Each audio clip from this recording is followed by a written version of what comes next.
One of the things that I hear a lot is you shouldn't do your own sample rate conversion. If you recorded at 96K or 48K, you should not downsample yourself to 44.1 because doing so might harm the quality of your audio.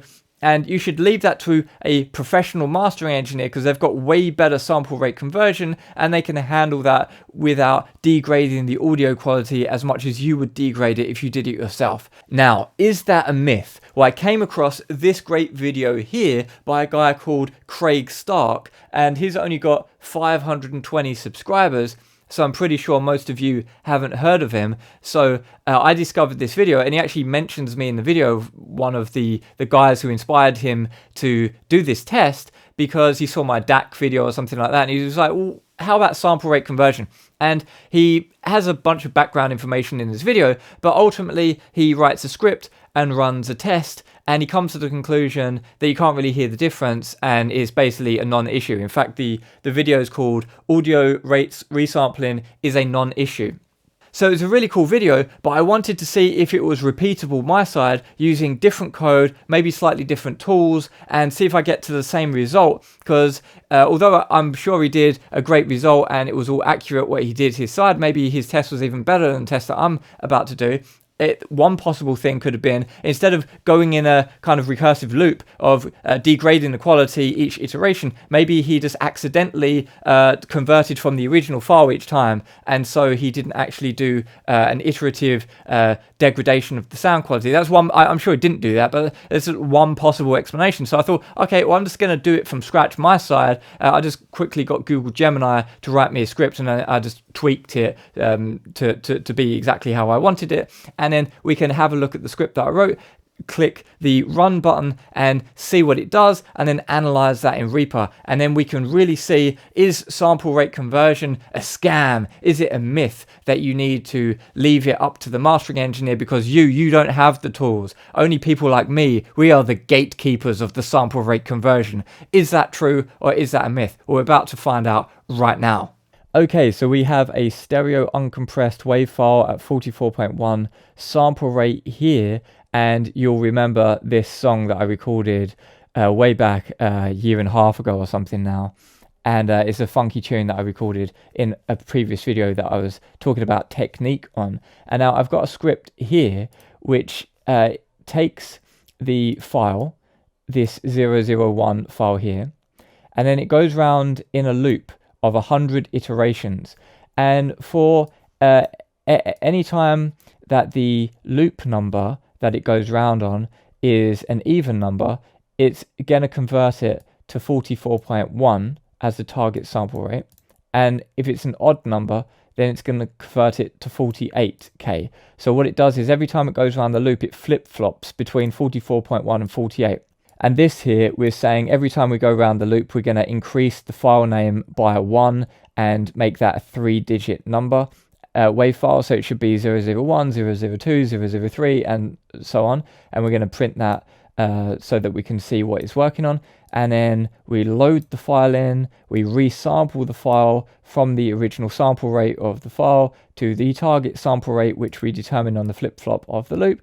And then we write the file to the output file we've just determined here, and then we update the current working file to the output file, meaning the one that we've just written, we load back in and process again in the loop. So it's basically just a loop back test with sample rate conversion, and we'll go around 100 iterations. So 001 is the original, and then we should get to 101, which would be the 100th iteration that is processed. So let's click run and see what that does. So that didn't take too long. It didn't speed it up or anything. It just did it really quickly. And so we've got 101. And so the file size, we can see it's flip-flopping between 4.3 and 3.9, 4.3, 3.9. So that's expected that the 48K one is a bit bigger than the 44.1 version, but what I don't really understand is why it's gotten smaller generally from the 5.9 to 4.1. Let's see, maybe it's the the bit depth or something. Let's check out what's happened right now. So we can just load these all in succession and see what's going on. So this first one is 44.1 stereo 24-bit, and this here is 48, and it's dropped to 16-bit, so that would explain the difference in sample rate there. Okay, so let's see if there's any degradation going on in the sound quality. So we can see here Reaper's telling us, oh, this one needs to be resampled because it's 48, but this one is normal, this one's 48, this one's normal. So we're flip-flopping between them. So what we should hear is, the further on we go, the worse the quality gets, until by the time we get to the end, if sample rate conversion really makes any difference at all, then by the end here, it should sound absolutely horrendous. And but if it sounds more or less the same to the original one, then we know that sample rate conversion is more or less a non-issue. So let's have a listen to that now.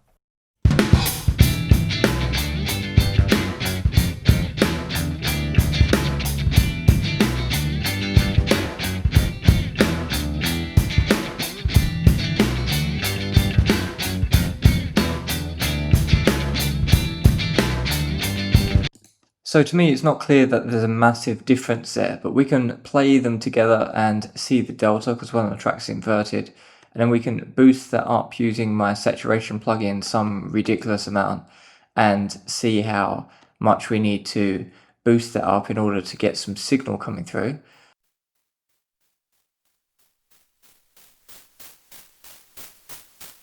So we can see that the delta is about minus 40 something dB down, which is a fair way down, but not nothing.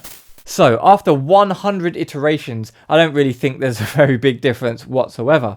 And I'm just using whatever open source inbuilt sample rate conversion that was. And I'm sure the one that I use, which is just the one built into Reaper at the highest quality setting, I'm sure that's probably even better and probably even more transparent. So you'd probably get even less artifacts at the end of that process of 100 iterations. But even just using whatever one I was just using in Python there, it's quite transparent even after 100 iterations.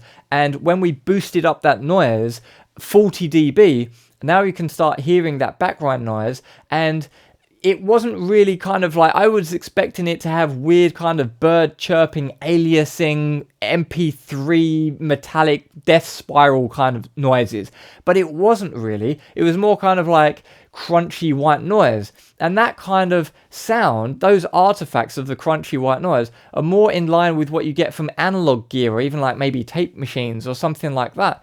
And so that is kind of a less intrusive artifact, and I'm not really sure if you're really going to be able to hear the difference with that even after 100 iterations. Now, there probably are going to be some kind of audiophiles out there saying that, oh, on the 4-dimensional soundstage, I'm not hearing the crystal clear clarity, moistness, blah, blah, whatever. There's always going to be those kinds of people. But in terms of common sense, I don't really think it makes a big difference. That's not to say that all of the advanced sample rate conversion stuff out there is a scam necessarily, because on paper, when you look at the charts and everything that it's doing, maybe there are on paper theoretically better things out there. But in terms of the real world practical use, I don't really think it's just like this guy says in his video, it's a non-issue, it seems to me at least. But let me know what you think. Let me know in the comments down below. Is it a non-issue, or do you think that there's a significant difference there after 100 iterations you're getting something 40 dB down? Now, if it was 80 dB down, then I'd probably say scam, debunked. But I don't know, it's kind of on the edge of that, because it's kind of like low enough down to not really care about, but it's not low enough down to really say it's a scam. There is something there. It's not like zero. There is something there, But I don't know. I after doing this test, I'm going to be less concerned about sample rate conversion going forward, I think. What do you think? Let me know in the comments down below. Okay, so I just know I'm going to get people say only 100 iterations, and that's not like AP mastering. Do more. Alright, let's do 1,000 and see what it sounds like with that. So this is going to take a while, so I'm going to speed it up a bit, and we're going to have a listen to how dreadful the sound gets after 1,000 iterations.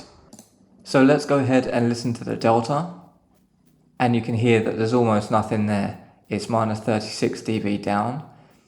And the main thing that I did notice though is that there is a DC offset on the 1,000 iteration version, which is not present on the original version. So it's introduced a DC offset, and apart from that, it's not really done all that much degradation. So surprisingly little after 1,000 round trips.